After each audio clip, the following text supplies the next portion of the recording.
ಪರಿಶಿಷ್ಟ ಜಾತಿ ಮತ್ತು ಪರಿಶಿಷ್ಟ ಪಂಗಡಗಳ ಅಭಿವೃದ್ಧಿಗಾಗಿ ಅನುದಾನದ ಶೇಕಡಾ 25ರಷ್ಟು ಭಾಗಗಳಲ್ಲಿ ಕೈಗೊಂಡ ಬಹುತೇಕ ಕಾಮಗಾರಿಗಳು ಕಳಪೆಯಾಗಿದ್ದು, ದಲಿತರು ಇಲ್ಲದ ಏರಿಯಾದಲ್ಲೂ ಕಾಮಗಾರಿ ನಡೆಸಿ ಹಣ ದುರ್ಬಳಕೆ ಮಾಡಿದ್ದಾರೆ ಎಂದು ಪರಿಶಿಷ್ಟ ಜಾತಿ, ಪರಿಶಿಷ್ಟ ವರ್ಗಗಳ ಜಾಗೃತ ಮತ್ತು ಉಸ್ತುವಾರಿ ಸಮಿತಿಯ ಜಿಲ್ಲಾ ಸದಸ್ಯರಾದ ಮಾರುತಿ ಲಿಂಗಪ್ಪ ಗೌಡಿ ಆರೋಪಿಸಿದರು. ಕುಮಟಾದಲ್ಲಿ ಕರೆದ ಸುದ್ದಿಗೋಷ್ಠಿಯಲ್ಲಿ ಮಾತನಾಡಿದ ಪರಿಶಿಷ್ಟ ಜಾತಿ, ಪರಿಶಿಷ್ಟ ಪಂಗಡಗಳ ಜಾಗೃತ ಮತ್ತು ಉಸ್ತುವಾರಿ ಸಮಿತಿಯ ಜಿಲ್ಲಾ ಸದಸ್ಯರಾದ ಮಾರುತಿ ಲಿಂಗಪ್ಪ ಗಾವಡಿಯವರು ಪರಿಶಿಷ್ಟ ಜಾತಿ ಮತ್ತು ಪರಿಶಿಷ್ಟ ಪಂಗಡಗಳ ವರ್ಗಗಳ ಜಾಗೃತ ಮತ್ತು ಉಸ್ತುವಾರಿ ಸಮಿತಿ ಸಭೆ ಜಿಲ್ಲಾಧಿಕಾರಿ ಕಚೇರಿಯ ಸಭಾಂಗಣದಲ್ಲಿ ಜುಲೈ 16ರಂದು ನಡೆದಿದೆ. ಈ ಸಭೆಯಲ್ಲಿ ನಾನು ಕೂಡ ಪಾಲ್ಗೊಂಡಿದ್ದು ಒಂದಿಷ್ಟು ವಿಚಾರಗಳ ಬಗ್ಗೆ ಜಿಲ್ಲಾಧಿಕಾರಿ ಕೆ. ಲಕ್ಷ್ಮೀಪ್ರಿಯ ಅವರ ಗಮನಕ್ಕೆ ತಂದು ಒತ್ತಾಯಿಸಿದ್ದೇನೆ.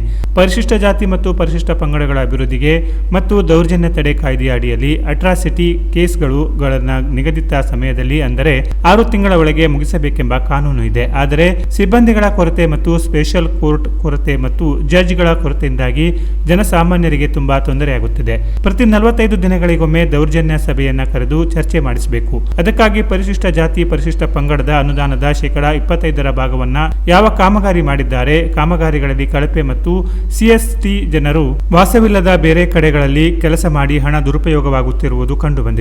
ಈ ಬಗ್ಗೆ ವಿಸ್ತೃತವಾಗಿ ಸತ್ಯಶೋಧನಾ ಸಮಿತಿಯನ್ನು ರಚಿಸಬೇಕು.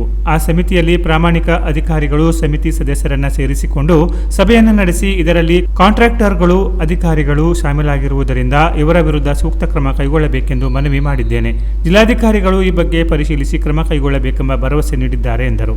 ದಿನಾಂಕ 16/7/2026ರಂದು ಉತ್ತರ ಕನ್ನಡ ಜಿಲ್ಲಾ ಕಚೇರಿಯಲ್ಲಿ ಜಿಲ್ಲಾ ಜಾಗೃತ ಮಟ್ಟದ ಉನ್ನತ ಮಟ್ಟದ ಸಭೆ ನಡೆಯಿತು. ಅದರಲ್ಲಿ ನಮ್ಮ ಉತ್ತರ ಕನ್ನಡ ಜಿಲ್ಲೆಯಲ್ಲಿ ಏನು SC/ST ಅನುದಾನ ಇದೆ, ಶೇಕಡಾ 25% ಎಲ್ಲ ಇಲಾಖೆಯಲ್ಲಿ ಅದು ಅನುದಾನ ಏನಿದೆ ಬೇರೆ ಕಡೆ ವರ್ಕ್ ಕಾಮಗಾರಿಗಳನ್ನು ಮಾಡಿ ಅದರಲ್ಲಿ ಅಕ್ರಮ ಮತ್ತು SC/ST ವಾಸಿಸದ ಜನರ ಬೇರೆ ಕಡೆ ಅದನ್ನು ಯೂಸ್ ಮಾಡಿ ಕಾಮಗಾರಿಗಳನ್ನು ಮಾಡಿರ್ತಾರೆ.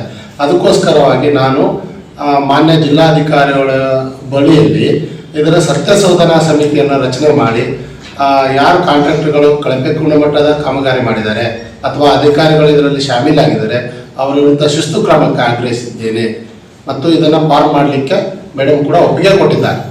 ಮುಂದಿನ ದಿನಗಳಲ್ಲೂ ಕೂಡ ನಮ್ಮ SC/ST ಅನುದಾನವನ್ನು ನಮಗೆ ಉಪಯೋಗ ಆಗಬೇಕು, SC/ST ಜನರಿಗೆ ಉಪಯೋಗ ಆಗಬೇಕು ಮತ್ತು ಕ್ರಿಯಾ ಯೋಜನೆಯನ್ನು ಸಮಿತಿ ಸದಸ್ಯರ ಸಮ್ಮುಖದಲ್ಲಿ ಮಾಡಬೇಕಂತ ಪ್ರಸ್ತಾಪ ಮಾಡಿದ್ದೇನೆ. ಅದಕ್ಕೂ ಕೂಡ ಒಪ್ಪಿಗೆ ಸೂಚಿಸಿದ್ದಾರೆ ಮತ್ತು ಜಿಲ್ಲಾ ಪಂಚಾಯತ್ CEO ಕೂಡ ಇದಕ್ಕೆ ಸಂತಸಪಟ್ಟಿದ್ದಾರೆ. ಅವರು ಕೂಡ ಒಪ್ಪಿಗೆ ಸೂಚಿಸಿ ನೀವು ಕ್ರಿಯಾ ಯೋಜನೆ ಕೊಡಿ, ನಾವು ನಿಮಗೆ ನೆರವಿಗೆ ಬರುತ್ತೇವೆ ಅಂತ ಭರವಸೆಯನ್ನು ಕೊಟ್ಟಿದ್ದಾರೆ.